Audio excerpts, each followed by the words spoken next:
Ja sam upravo završio sastanak sa predsjednikom Ruske federacije gospodinom Putinom i gotovo dvosatnom razgovoru smo razmijenili sva pitanja vezano za naše odnose na poslovnom planu Republike Srpske i Ruske federacije. Naravno da je bilo pitanje i gasovoda gdje je i ovdje, znači sa strane ruskog predsjednika potvrđeno da Gazprom ima ozbiljne namjere da se bavi tim operacijama.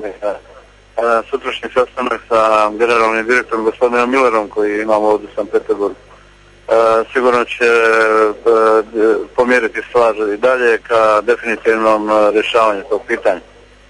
Dakle, jedna od najvažnijih stvari koje smo ovdje mogli da, ili u razgovoru sa predsjednikom Putinom da uvidim, to je njegovo poznavanje te situacije i činjenica da je on odlučujući utjecao da se neke stvari koje su prije godina dana imale neki mali zastoj otklone i krenu sa potrebnom dinamikom. Na ruskom Davosu, kako nazivaju Peterburški forum, akcenat je na smanjenju cijena nafte. Kakve su prognoze?